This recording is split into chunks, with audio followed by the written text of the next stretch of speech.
అన్న నీ పేరన్నా? చందు అన్న. ఈసారి ఓటు ఉందా? ఉందన్న. ఎన్నాళ్ళ నుంచి చేస్తారు ఓటు? నేను గత 3 months నుంచి త్రీ టైమ్స్. మరి ఈసారి ఓటు ఎవరికి వేద్దాం అనుకుంటున్నారు? మన జగన్కే అన్న. జగన్కే వేస్తారు. జగన్ గారి గుర్తేంటో? ఫ్యాన్ తిరుగుతుంది కదా ఫ్యాన్. ఫ్యాన్లు పెట్టుకున్నావా? మొత్తం 3 పెట్టా ఫ్యాన్లు. 3 పెట్టావు. అంటే ఎన్ని తెలియదు, వేద్దాం అనుకుంటున్నావు ఫ్యాన్కి? ఎందుకంటే అభిమానం అన్న. మంచి చేశారా మీకు? చాలా అన్న. చాలా. మాకేంటంటే మాకు ఫస్ట్ ఇల్లు అనేది బాగా డ్యామేజ్ అయిపోయింది. ఇక్కడ మా రావణ అనేసి రావణ బాబు అని ఉన్నారు ఆయన. ఏంటంటే మన వైసీపీ తరపు నుంచి మనకి ఇల్లు కట్టించి అన్ని చేసి బాగా మన అభివృద్ధిలోకి తీసుకొచ్చారనమాట. ఆపోజిట్ షాప్ ఉండేది, అది పోయింది. ఇది కూడా మనకి మాట్లాడి సెర్చ్ చేశారనమాట. మంచి చేశారన్న. అస్సలు అన్న ఒక్క రూపాయి ఎవరిని అడగలేదు, ఎవరిని ఇమ్మలేదు. ఏంటి అసలు లంచం అనేది తీసుకోవద్దని చెప్పారు.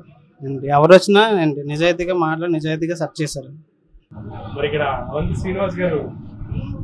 వస్తారు, నేను షాప్ కడతాను, వెళ్తాను, జై చెప్తాను, ఫ్యాన్ గుర్తుగా ఓటేస్తాను.